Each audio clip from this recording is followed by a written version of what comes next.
It always starts with a door. The portal into other people's lives is different for every mind wanderer. But for Gemma, it's always a door.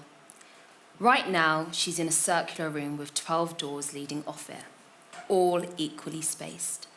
The doors all look the same, plain, white, unremarkable. It's what's behind the doors that interests Gemma. For every time she mind wanders, she's shown something crucial. Sometimes she sees the world through the eyes of someone she knows. Sometimes it's a complete stranger. She won't know until she opens the door, but which one to choose. She pulls up the sleeves of her oversized blue jumper, spins on a heel, and then reaches for the handle directly in front of her. The metal is so cold, it makes Gemma gasp. She bites down on her lip, gives a determined nod, then opens the door. "You're gonna be late! Just 5 more minutes, yeah? I'm begging ya." Bob pulls the duvet over his head, shutting out the world. A beat later, his bedroom door opens and his carer, Ebony, puts her head through the gap. "It's nearly 1:30, we've got to go." "What? You're joking me?" Bob whips off the duvet and picks up his phone from the bedside table. 8:27. "Oh man, how did I sleep through my alarm again?" "Get dressed," says Ebony. "I'll drive ya." Bob nods and gets out of bed. 13 minutes later, the two of them are in Ebony's car, navigating the morning traffic. Bob runs a comb through his short afro while munching on a piece of jammy toast.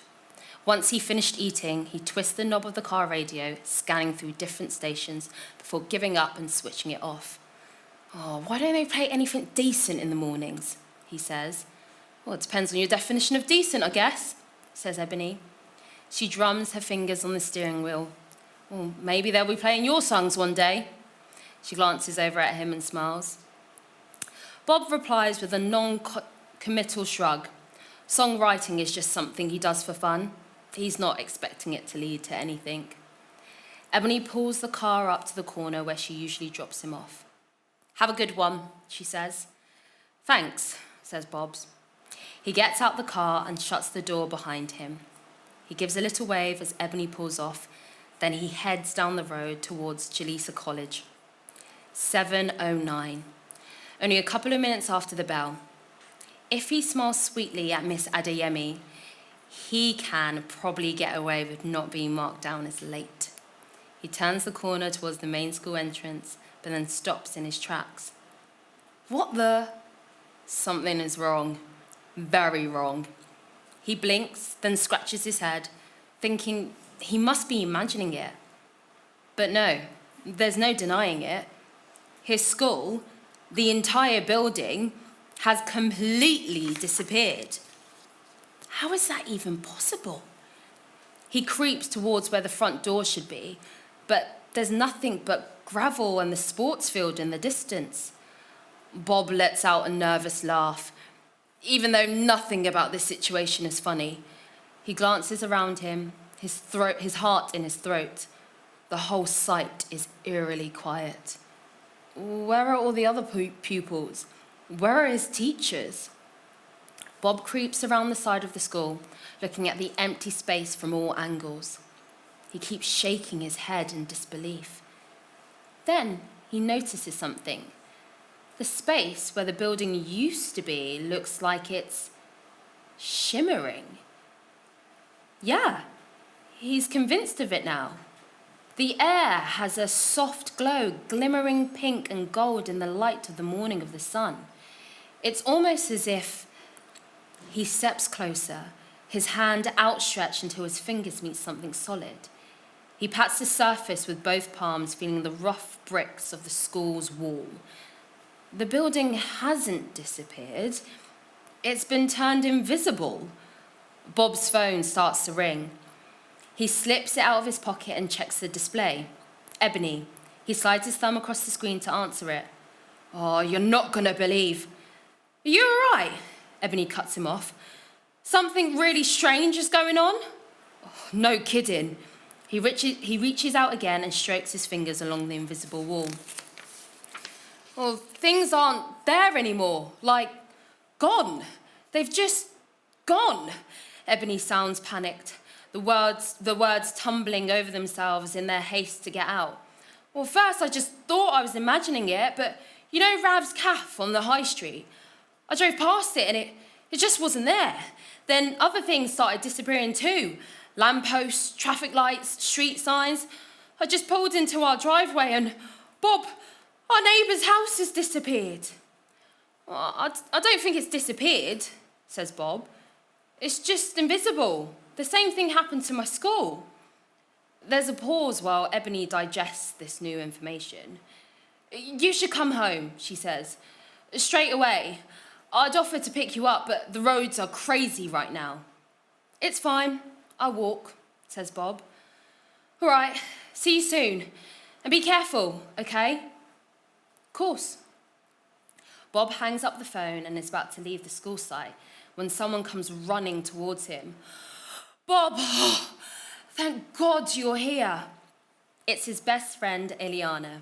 She's dyed her hair over the weekend, this time black with bright pink tips. Nice hair, says Bob. Thanks, but it's really not the time. She gestures towards their invisible school building. Yeah, about that. Any idea what's going on? Nope, but I'm going to find out, says Eliana. She folds her arms over her purple crop top. They sent everyone home, but some of the teachers went inside. Follow me. I found a door around the back. Eliana turns and starts jogging away from him, tracing her hand along the invisible wall to keep track of where she's going. Well, you sure this is a good idea? Bob asks, struggling to keep up with her. Eliana looks back at him and grins. All my ideas are good. You should know that by now. She disappears around an invisible corner. By the time Bob catches up with her, she's resting her hand on what Bob guesses must be the door handle. You ready? She asks. Not really, Bob replies. Too late to turn back now. She pulls down on the handle, and as they step through the open doorway, inside, everything looks so normal. Exactly the way it always does. Certainly not like a school that recently had been turned invisible. Which way? Eliana asks. Bob shrugs, then points to the left. That way? He suggests. Works for me. They start walking down the corridor, their footsteps squeaking on the cheap rubber floor. They're in the science block, and the walls are covered in faded posters displayed with chemical and periodic tables and the different bones of the human body. What exactly are we looking for? Bob asks. Anything that looks suspicious, says Eliana. What, like that door over there, you mean? They both stop and stare at the door at the end of the corridor. One that definitely isn't usually there. It looks like it's been taken straight out of a Gothic mansion. It's made of thick and small creatures with twisted faces have been carved around its edges. There's a sign pinned to the centre which reads, "Do not enter," in bold red letters. Eliana turns to Bob. Should we? She asks. But the sign, Bob says. Well, since when has that ever stopped me? Eliana approaches the door and swings it open. The room they enter no longer feels like part of their school. It's as if they've stepped through a portal into someone's living room. It's clean. The sage carpet recently vacuumed. A vase filled with orange and yellow tulips has been placed on the mantelpiece in front of an ornate mirror. In the centre of the room is a low coffee table with brass legs in the shape of lion paws. On the top of the table is a tea set made out of fine bone china, decorated with waves and dragons. There's also a large Victoria sponge cake, lightly dusted with pristine white icing sugar. 2 slices of the cake have been removed and placed on side plates as if waiting for them. The teacups are full of tea, which lets off a gentle steam. Awesome. Victoria sponge is my favourite, says Eliana, plonking herself next to the coffee table. You're seriously not gonna... Bob doesn't finish his sentence. Of course I am. It's like it's been left here for us. Eliana picks up one of the slices and takes a huge bite. She says, her mouth full of cake. Bob glances over his shoulder. The corridor is still visible through the gap in the half-open doorway. His stomach rumbles. He is hungry. All he's had so far this morning is that one slice of toast. Eliana takes another bite. Her eyes widen in delight. Bob can no longer resist. He sits down on the carpet next to her and starts to eat. Oh, the cake is delicious, and so is the tea. Maybe the best he's ever tasted. Good, right? Is Eliana licking her fingers. Oh, so good, says Bob. He finishes the tea and then frowns, staring into the empty teacup. What is it? Eliana says. Well, there are leaves in the bottom, says Bob. Isn't that supposed to tell you your future or something? He turns the cup first one way, then the other. Huh? It kind of looks like... The vision comes to an abrupt end and Gemma is back in the room of doors. She takes a moment to gather her thoughts. That was one of the strangest mind wanderers she's ever experienced. Not just because Bob is one of her best friends. Had her school really disappeared? She didn't see what Bob saw inside the teacup, but she has this overwhelming sense that it's important somehow. Perhaps even some clue as to what's going on and how it can be reversed. She needs to speak to Bob and find out what he saw, but he hasn't yet returned to her physical body. Whenever she mind wanders before, she's always woken back up in her bedroom as soon as the vision ends. So why has she come back into the room of doors? Was there something else she needs to be shown?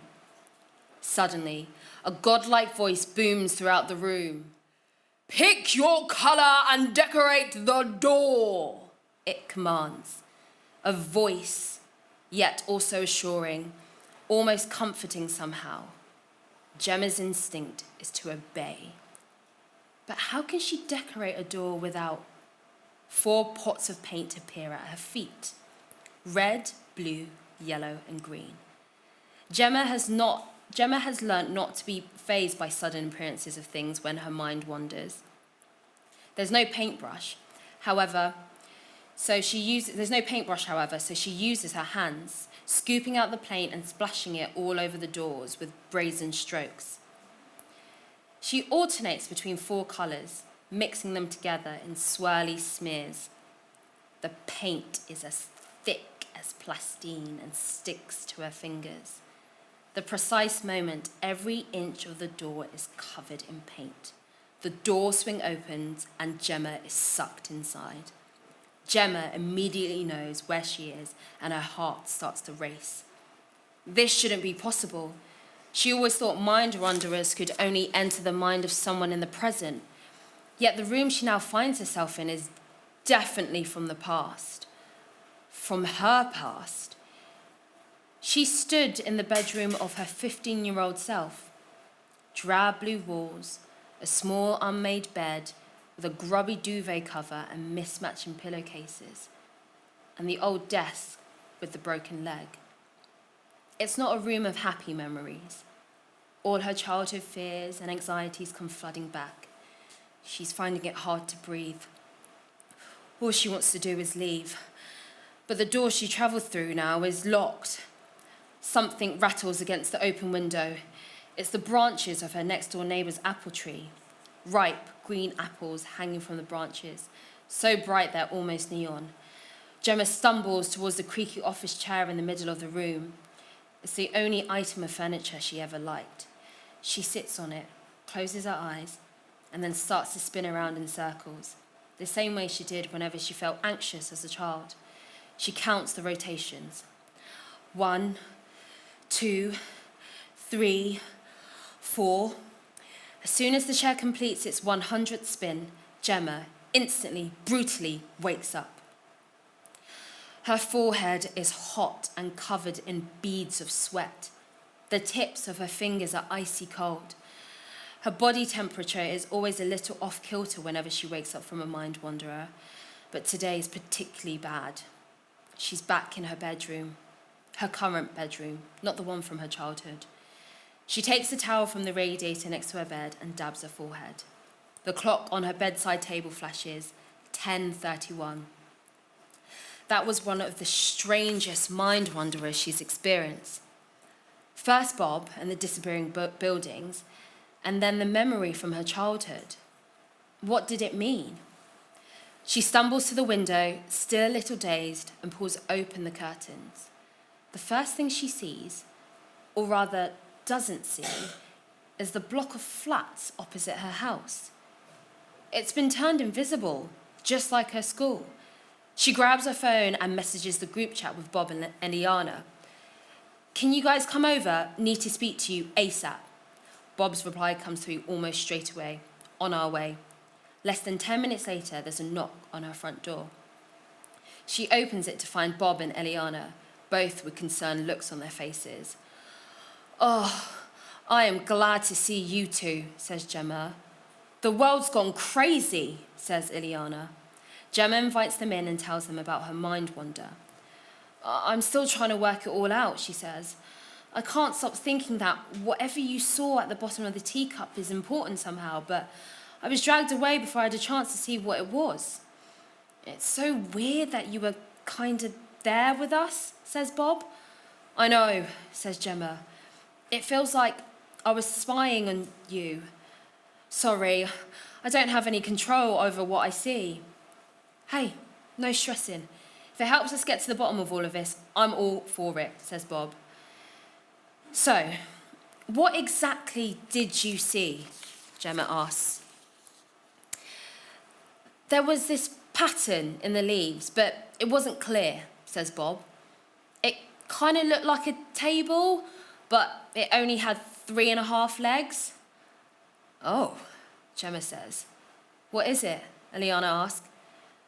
"I think I know where we have to go, but I really don't want to go back there."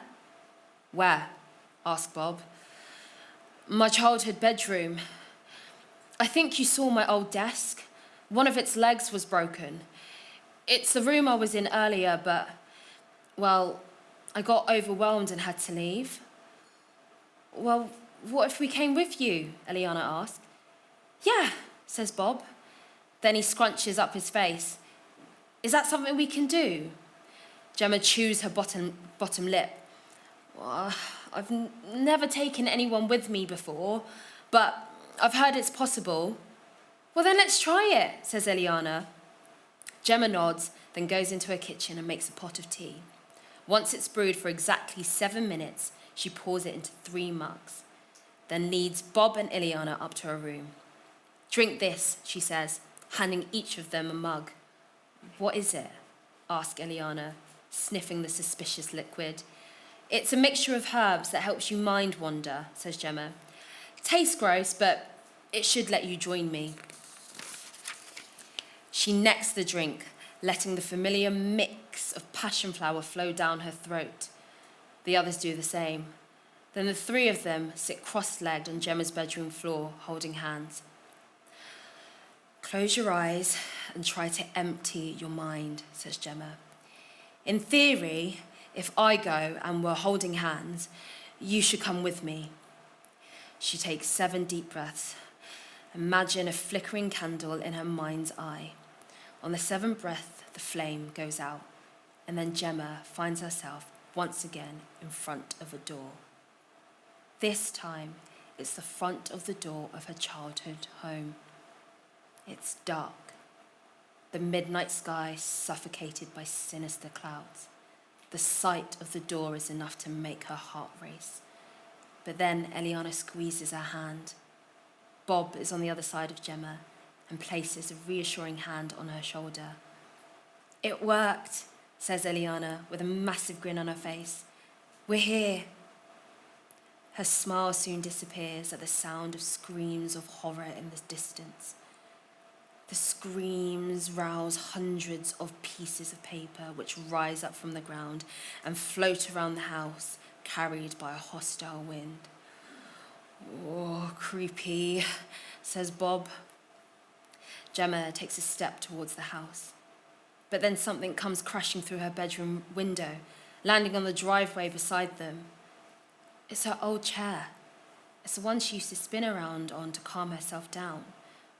No sooner had it landed, a car pulls up and two strangers dash out the back of the seats. They grab the chair, shove it in the car boot, then speed off. The whole thief occurs in less than 20 seconds. I love that chair, Gemma says.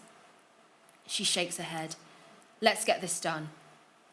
She's not sure she would have been able to enter the house alone, but with Bob and Eliana by her side, she has the strength to go inside.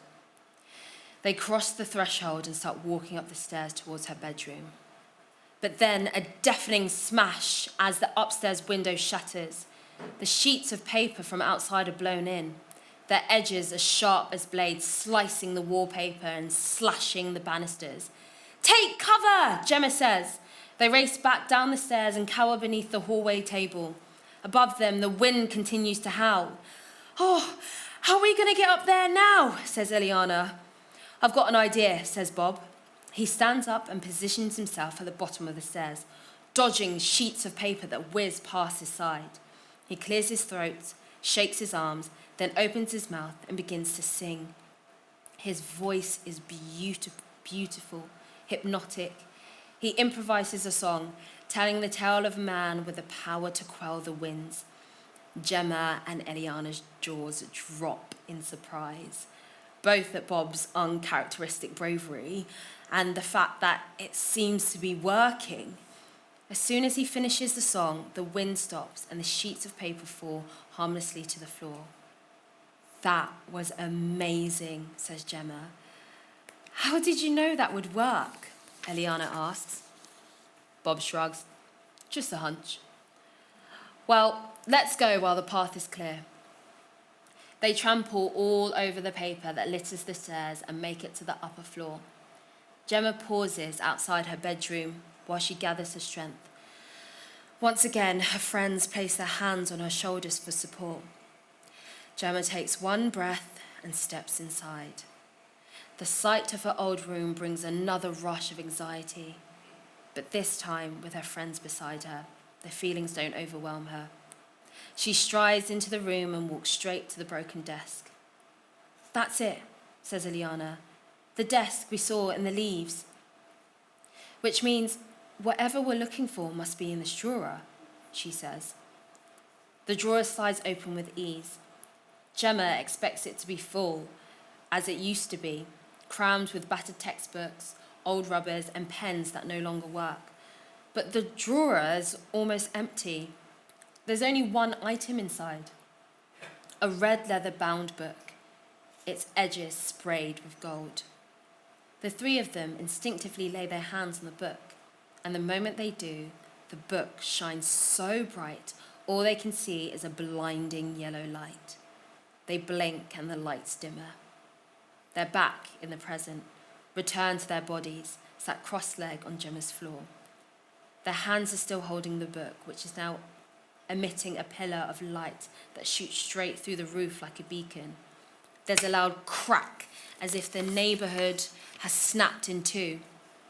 And then the light disappears and the book returns to normal. Did it work? Says Eliana.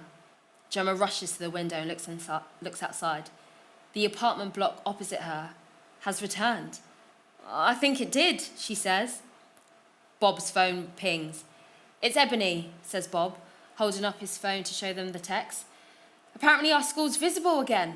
Sound like everything's back to normal. We did it, says Eliana. We actually did it. She pulls Gemma and Bob towards her for a big group hug. We still don't know why it happened in the first place, though, says Gemma, picking up the red leather book. She flicks through the pages, but they're all blank. Well, whoever this book belongs to must have hid it in my old room, knowing it was the one place I would never go back to. Well, whoever it was underestimated you, says Eliana. They underestimated all of us, says Gemma.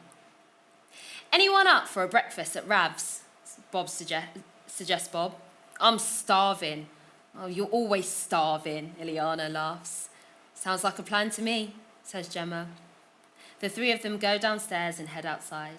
The street is full of people chatting and pointing at the now visible buildings.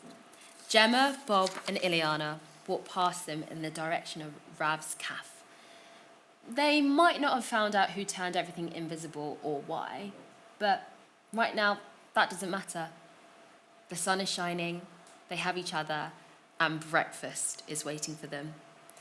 Maybe Gemma will discover the answers next time she mind wanders, when she finds herself stood once again in front of another door.